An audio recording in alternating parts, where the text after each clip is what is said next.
Welcome to my channel. Subscribe to my channel. Welcome to our channel. ಈ ಒಂದು ವಿಡಿಯೋದಲ್ಲಿ 5ನೇ ತರಗತಿಯ ಕನ್ನಡ ಪಠ್ಯಪುಸ್ತಕದಲ್ಲಿ ಪದ್ಯ ಭಾಗ, ಅದರಲ್ಲಿ ಮತ್ತೆ 1ನೇ ಪದ್ಯ ಗಿಡಮರ. ಈ ಪದ್ಯದ ಪ್ರಶ್ನೆ ಹಾಗೂ ಉತ್ತರಗಳನ್ನು ತಿಳಿಯೋಣ. ಸತ್ಯಾನಂದ ಪಾತ್ರೋಡವರು ಬರೆದಿರತಕ್ಕಂಥ ಗಿಡಮರ ಪದ್ಯ. ನೀವಿನ್ನೂ ನಮ್ಮ ಚಾನಲ್ನ ಸಬ್ಸ್ಕ್ರೈಬ್ ಮಾಡಿಲ್ಲ ಅಂದರೆ ಪ್ಲೀಸ್ ಸಬ್ಸ್ಕ್ರೈಬ್ ಮಾಡಿ, ಶೇರ್ ಮಾಡಿ, ಕಮೆಂಟ್ ಮಾಡಿ. ಬನ್ನಿ ವಿಡಿಯೋನ ಸ್ಟಾರ್ಟ್ ಮಾಡೋಣ.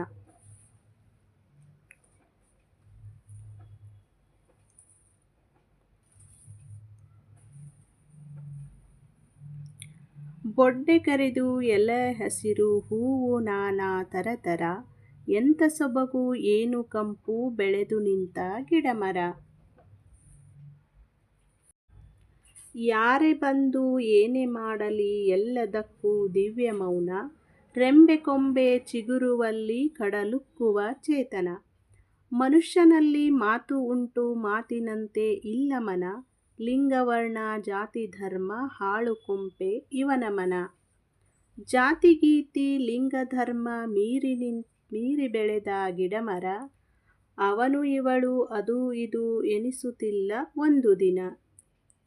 ಬೊಡ್ಡೆ ಕರಿದು ಎಲೆ ಹಸಿರು ಹೂವು ನಾನಾ ಥರ ಬಿಸಿಲು ಮಳೆ ಚಳಿಯ ತಡೆದು ಅರಳುತ್ತಿಹುದು ಅನುದಿನ. ಪದ್ಯ ಎಷ್ಟು ಸುಂದರವಾಗಿದೆ ಅಲ್ವಾ?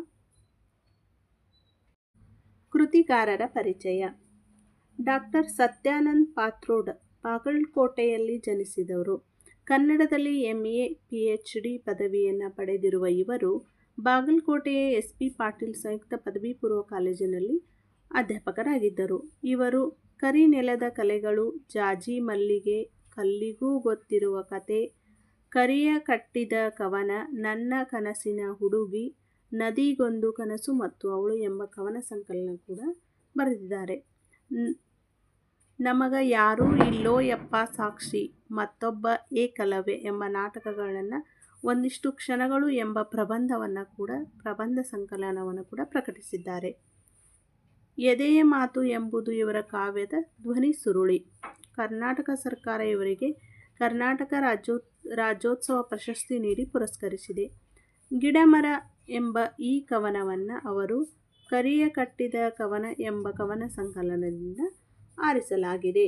ಈ ಗಿಡಮರವನ್ನು ಪದ್ಯವನ್ನು ಕರಿಯ ಕಟ್ಟಿದ ಕವನ ಎಂಬ ಕವನ ಸಂಕಲನದಿಂದ ಆರಿಸಿಕೊಂಡಿದ್ದಾರೆ. ಪದಗಳ ಅರ್ಥ.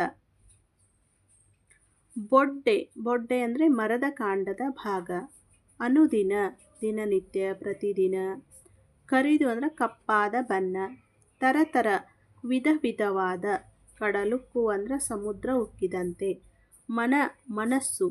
ಹಾಳು ಕೊಂಪೆ ನಾಶ ಹೊಂದಿದ ಊರು. ಅಭ್ಯಾಸ. ಕೆಳಗಿನ ಪ್ರಶ್ನೆಗಳಿಗೆ ಉತ್ತರಿಸಿ. ಪ್ರಶ್ನೆ 1. ಯಾರೇ ಏನೇ ಮಾಡಿದರೂ ಗಿಡಮರ ಏನು ಮಾಡುತ್ತವೆ?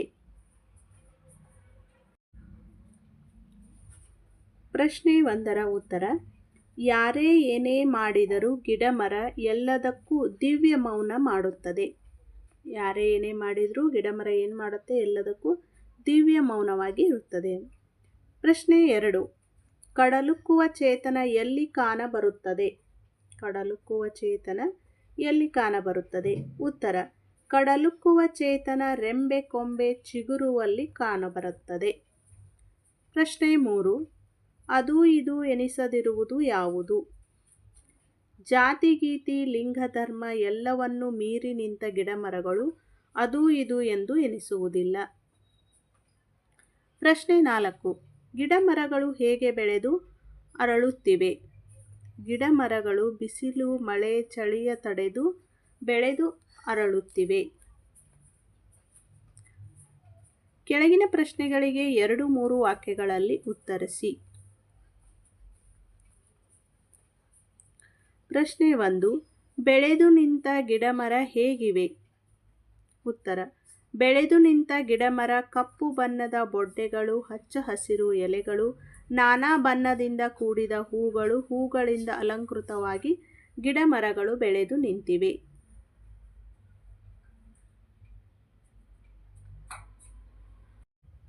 ಪ್ರಶ್ನೆ 2. ಯಾರ ಮಾತಿನಂತೆ ಮನ ಇಲ್ಲ ಏಕೆ? ಉತ್ತರ: ಮನುಷ್ಯನ ಮಾತಿನಂತೆ ಅವನ ಮನ ಇಲ್ಲ. ಅವನ ಮನಸ್ಸಿನ ತುಂಬೆಲ್ಲ ಕೇವಲ ವರ್ಣ, ಜಾತಿ, ಧರ್ಮ ಮುಂತಾದವುಗಳ ಹೀನ ವಿಚಾರಗಳು ತುಂಬಿಕೊಂಡಿವೆ. ಅದಕ್ಕಾಗಿ ಮಾತಿನಂತೆ ಅವನ ಮನಸ್ಸು ಕೂಡ ಇಲ್ಲ. ಪ್ರಶ್ನೆ 3. ಗಿಡ ಮರಗಳು ಯಾವುದನ್ನು ಮೀರಿ ಬೆಳೆದಿವೆ? ಉತ್ತರ: ಗಿಡ ಮರಗಳು ಯಾವುದೇ ಭೇದ ಭಾವವಿಲ್ಲದೆ ನಾವೆಲ್ಲರೂ ಒಂದೇ ಎಂಬ ಸಂದೇಶವನ್ನು ಸಾರಿ ಹೇಳುತ್ತವೆ. ಗಿಡ ಮರಗಳು ಜಾತಿ ಗೀತಿ, ಲಿಂಗ ಧರ್ಮ, ಉಚ್ಚ ನೀಚ, ಮೇಲು ಕೀಳು ಎಂಬ ಭಾವನೆಗಳನ್ನು ಮೀರಿ ಬೆಳೆದು ನಿಂತಿವೆ.